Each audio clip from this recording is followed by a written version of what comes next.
Bonjour Faites Zaïd. Bonjour. Bonjour Jean Messia. Bonjour. Ça rigole déjà là, hein?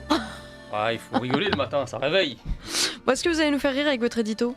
Pas vraiment, mais je vais vous faire espérer, j'espère. Ah, allez c'est parti. Alors, comme vous le savez, donc, c'est le grand retour triomphal de Donald Trump, magistralement réélu hier, à la grande surprise des gauchos progressistes qui tiennent le pouvoir en Occident depuis à peu près un demi-siècle, qui ont cru avoir terrassé le démon en 2020, qu'il avait un peu trop vite enterré, et comme dit le proverbe latino-américain, ils n'ont pas vu que c'était une graine qui depuis a poussé, a germé et a donné la victoire d'hier.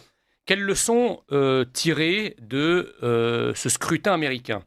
La première chose, c'est que le monde, depuis 2016, est rentré, le monde occidental en tout cas, mais pas que, est entré dans une phase de transition paradigmatique où l'on quitte les rivages du modèle néolibéral, immigrationniste, sans frontiériste, libre-échangiste, et on transite vers un monde, on va dire, identitaro-souverainiste, d'aucuns l'appelleraient néo-westphalien, avec le grand retour des États-nations, le grand retour des frontières, le grand retour des souverainetés et des protections, et le grand retour des identités des peuples. Le monde a déjà connu des phases de transition. On se rappelle qu'au tournant des années 80, lorsque le néolibéralisme a commencé à s'installer aux États-Unis avec Reagan et en Grande-Bretagne avec Thatcher, on quittait là encore les rivages d'un monde, on va dire, juridique, avec un ordre international composé par les États, où l'étatisme était la règle, et on est passé dans les années 80 à un monde dérégulé, désétatisé en quelque sorte, déréglementé aussi, les fameux 3D de la loi du 16 janvier 84, votée par les socialistes, n'est-ce pas, qui ont libéré les marchés. Et on voit bien que dans ces grands mouvements tectoniques des idéologies, des paradigmes dominants, eh bien la France a toujours un train de retard. On a vu en 81 la France choisir une épure du modèle précédent, en la personne de François Mitterrand, socialiste, étatiste, à souhait. Et on a vu en 2017, pendant que le monde se reconvertissait avec l'arrivée de Donald Trump, avec le Brexit, avec l'arrivée de Salvini, avec l'arrivée de Modi en Inde, avec l'arrivée de Bolsonaro au Brésil, eh bien, la France choisissait encore une fois, à contre-pied du monde, un Emmanuel Macron qui est l'épure du modèle néolibéral qui fleurbon les années 80. Et donc, si vous voulez, moi j'ai dit en 2020 que même si Trump avait perdu l'élection, le Trumpisme en réalité n'était pas mort. Il est rare que l'histoire repasse les plats. Et donc l'élection américaine et le retour de Donald Trump prouvent que justement on ne reviendra pas en arrière. Ce à quoi nous assistons est en réalité une résistance désespérée d'un système dont nous connaissons les dernières lueurs crépusculaires de son progressisme finissant.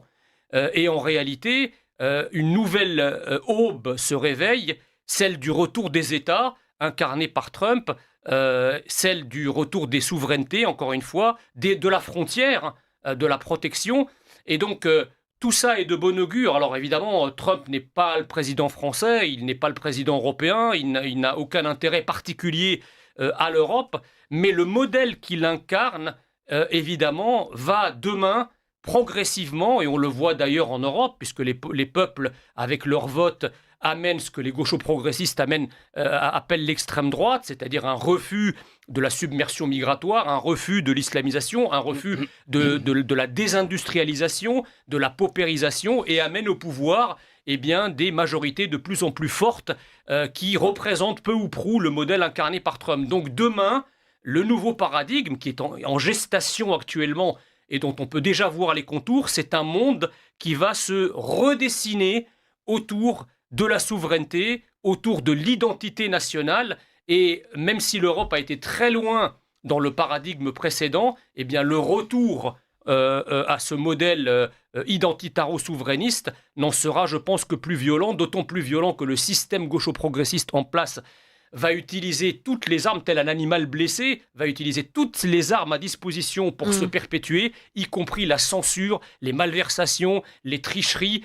Tout sera mis en œuvre par les gauchos-progressistes pour garder le pouvoir le plus tôt possible, et notamment en France, où les élites sont plus aveugles qu'ailleurs et plus têtues qu'ailleurs, et on sait comment elles finissent.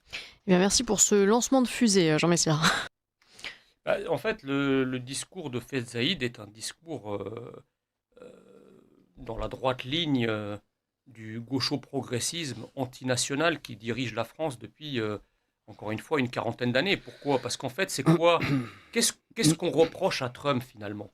J'entendais une interview hallucinante de François Hollande hier à l'Assemblée nationale qui disait, en gros, le problème de Donald Trump, c'est que ce qu'il dit avant, il le fait après. Bon, excusez, je sais qu'en France, on n'a pas l'habitude de voir des présidents respecter leurs promesses et appliquer leurs programmes, ce qui fait que Trump a cette tare de ne pas mentir aux Américains. Bon. Le défaut de Trump, c'est quoi ? C'est d'aimer son pays et d'avoir pour seule et unique boussole l'intérêt suprême des États-Unis d'Amérique, l'intérêt suprême de son économie, l'intérêt suprême de son peuple. Grand bien lui fasse. Je ne vois pas pourquoi, pendant que la France, si vous voulez, construit l'Europe et construit le monde, les États-Unis continuent à construire les États-Unis, et je dirais même l'Allemagne, qui est censée être notre partenaire privilégié, construit l'Allemagne. Donc il est grand temps, si vous voulez, dans un monde qui se replie sur des souverainetés et des identités, évidemment que les pays qui restent à l'écart de ce mouvement vont être les dindons de la farce de ce nouveau modèle, exactement comme en 81, quand Mitterrand avait été élu sur un programme socialiste et étatiste, alors que la terre entière devenait néolibérale. Mitterrand faisait une politique de relance, pendant que tous les autres pays se protégeaient. Donc, en réalité, la relance a bénéficié aux industries des autres, sans que la France puisse bénéficier d'une quelconque relance d'autres partenaires. Et cela nous a coûté un déficit extérieur abyssal, un déficit public abyssal, et la France a beaucoup perdu. Donc je crains, si vous voulez, que dans le mouvement actuel, où le monde revient à un modèle souverainiste, à un modèle national, les pays qui vont rester dans ce modèle mondialiste, multiculturel, sans frontiériste, vont le payer très cher. Donc il est urgent que la France s'aligne sur ce nouveau paradigme idéologique pour limiter la casse. Puis, est-ce que vous êtes OK pour l'inégalité salariale ? Mais attendez, d'abord, moi je suis partisan d'un modèle national, contrairement à vous. Ceux qui ont été les télégraphistes de Washington depuis un demi-siècle, ce sont vos camarades gaucho-progressistes qui sont au pouvoir. Il ne me semble pas, si vous voulez, qu'Emmanuel Macron ait fait preuve d'un quelconque nationalisme pour protéger le modèle français, bien au contraire. Il a voulu l'aligner sur le multiculturalisme américain, il a appelé ça la Startup Nation, je ne crois pas que ce soit des mots français, ni une conception française de notre nation. Donc ce n'est pas à moi qu'on va faire le procès d'un alignement aveugle et béat devant les États-Unis. Précisément, quand nous défendons un modèle national, nous défendons des spécificités nationales.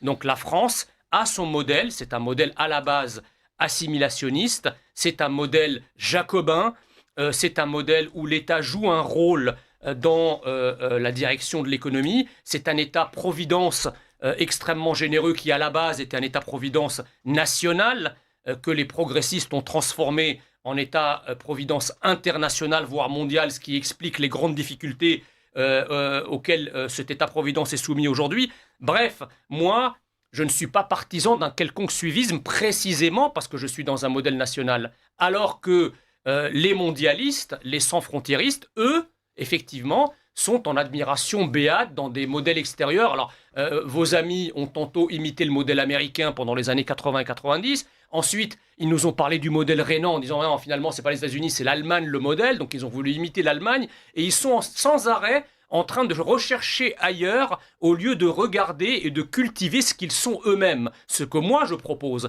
et ce que le courant de pensée auquel j'appartiens propose, c'est-à-dire cultiver notre modèle national.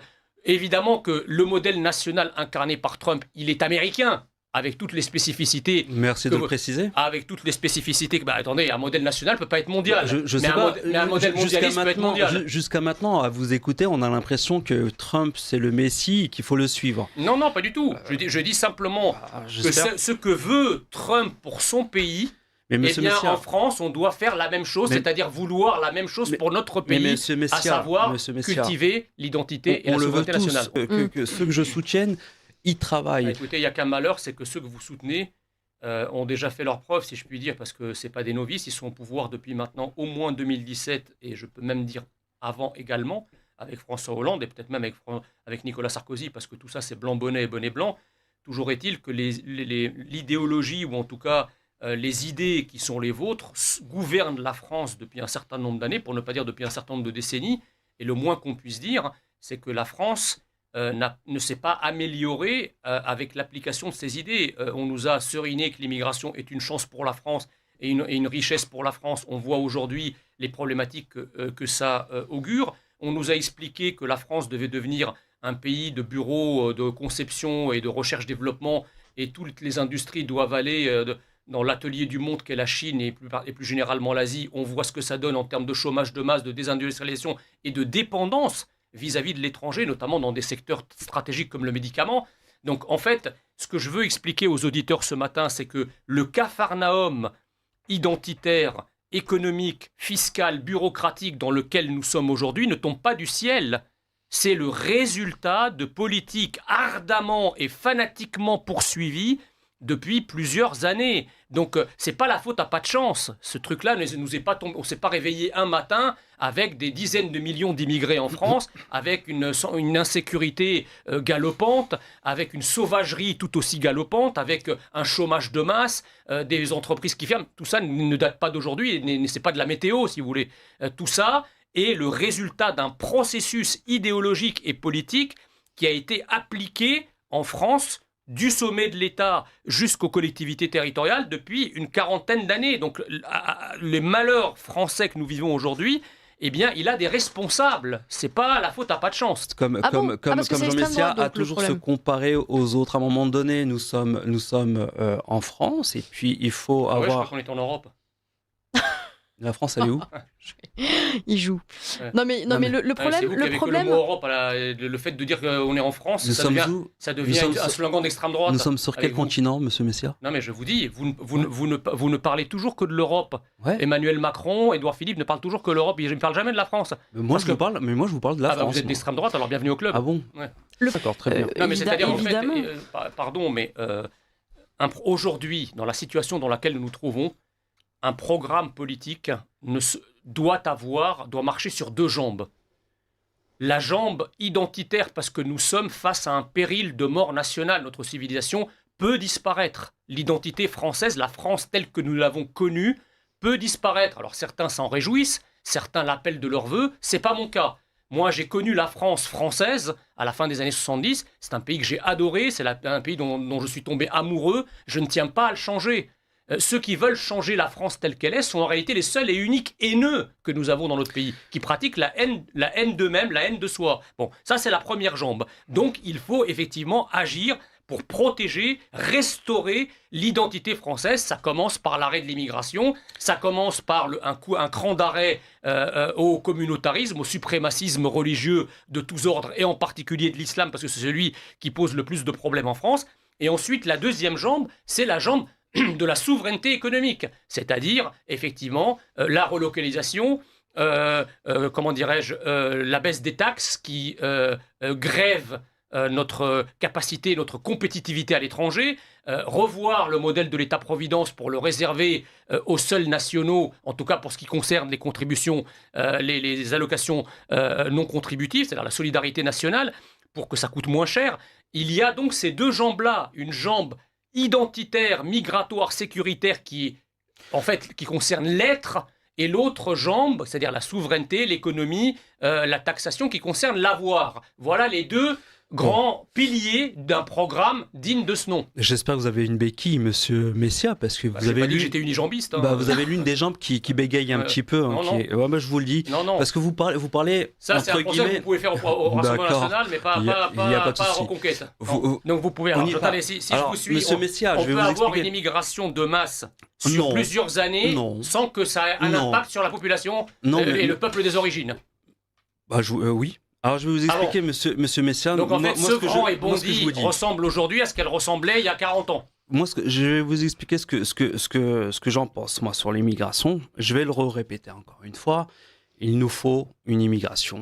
Vous savez, nous, on n'est pas dans l'extrême, monsieur Messia. Plus maintenant. On a besoin et on aura toujours besoin d'immigration, bien sûr. Plus maintenant. Alors, on va partir sur les stis comme la dernière fois. On a fait le plein monsieur Messia, dites-moi, monsieur Messia, si on arrête l'immigration totalement. Oui. Pendant quelques années, oui. Il n'y a pas de souci. Monsieur Messia, s'il vous plaît, qui va nous soigner? Monsieur Messia, qui va nous soigner? Comment on faisait avant? Comment on faisait avant? Comment faisait la France avant les immigrés? Il n'y avait pas de médecine française avant? Nous sommes en 2024, nos médecins ont quitté la France, c'est bien là le problème. Ils n'ont pas quitté la France, les médecins, c'est bien le problème. Vous ne recrutez que 10% des médecins sur le numerus clausus. Monsieur Messia, c'est là le problème et c'est ce que nous on veut revoir. C'est pour ça que je vous parle de revoir le système français parce que, en effet, il faut faire revenir nos pépites et maintenir nos prochaines pépites. Aujourd'hui, la France... exportez des bacs plus 5 et vous importez des bacs moins 5. C'est ça la vérité. Mais pourquoi vous? Moi, j'exporte rien du tout. Votre courant de pensée, quoi. Ah non, du tout. Nous, on ne pense pas ça. Non, monsieur Messia, nous, on ne pense pas ça. Quoi qu'il en soit, vous n'avez pas répondu à ma question. Qui va nous soigner? Qui va réparer nos rues? Oui, mais attendez, vous confondez les immigrations. Oui, aujourd'hui, mais c'est pas ça, c'est qu'on a... Attendez, mais monsieur Fetzaïd, est-ce que vous savez que le taux de chômage des étrangers est 3 fois supérieur à la moyenne nationale? Ça veut dire que nous avons des étrangers en France qui soit ne foutent rien, soit foutent le bordel, soit les deux.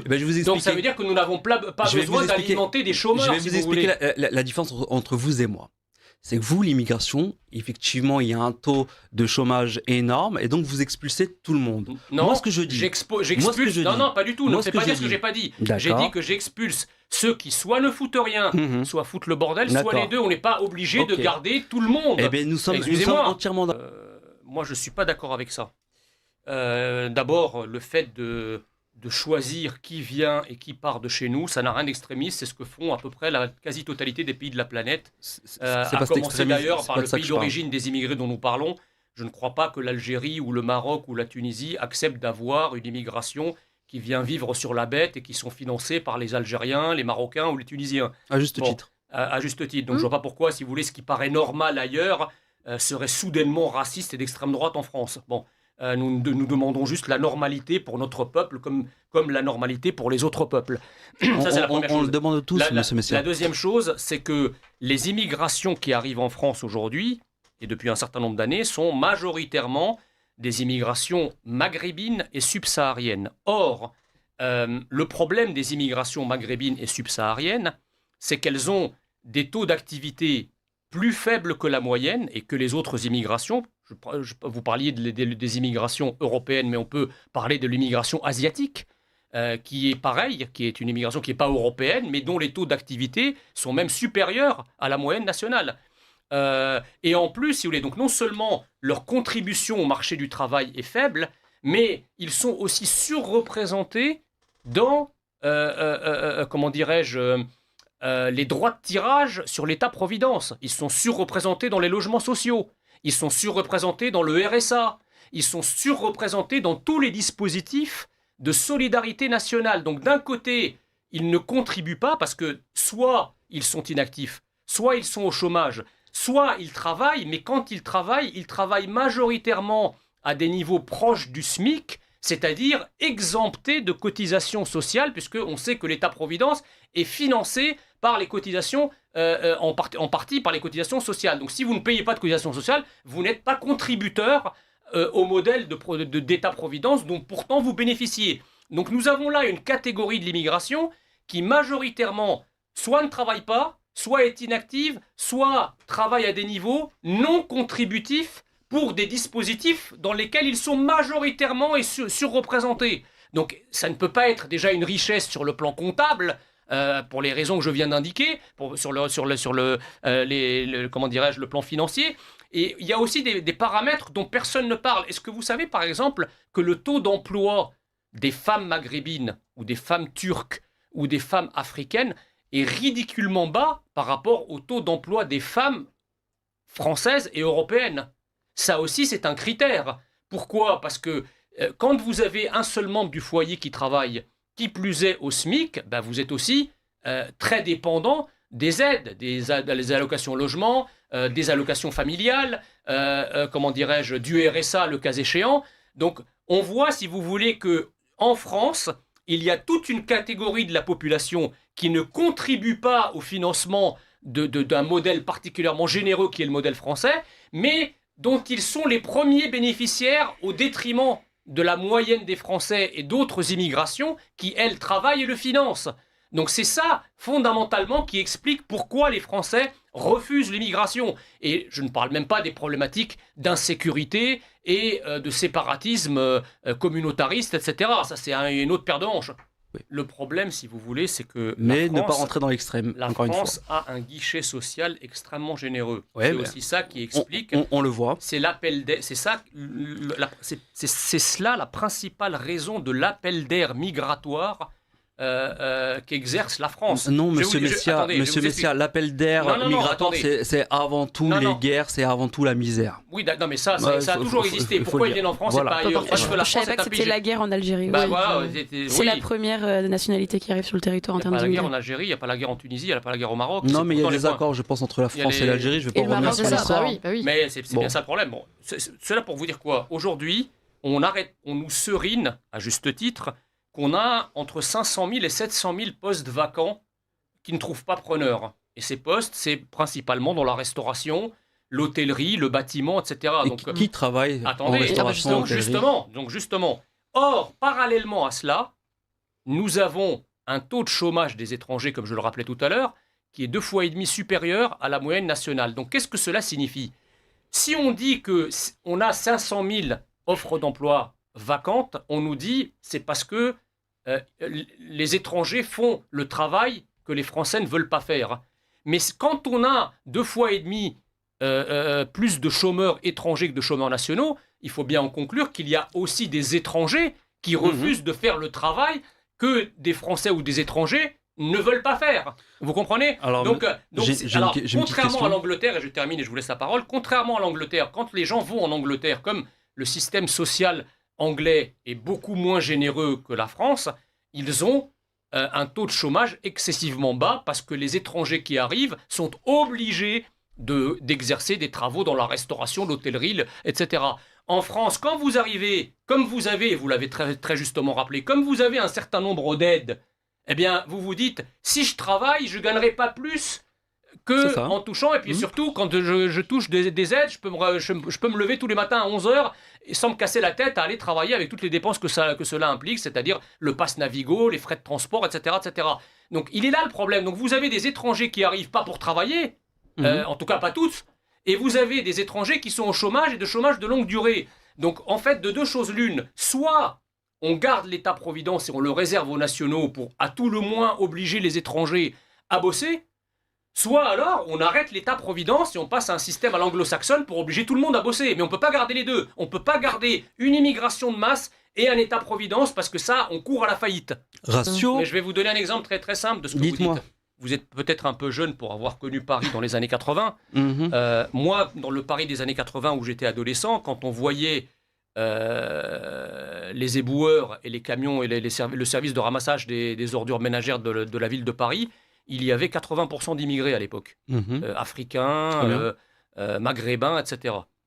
Parce que les salaires, évidemment le boulot n'est pas passionnant, ça ne vous a pas échappé, mais les salaires, les conditions de travail, tout ça faisait qu'effectivement, ce n'était pas un travail qui attirait, bien que c'était un statut de fonctionnaire, ce n'était pas un travail qui attirait les travailleurs nationaux.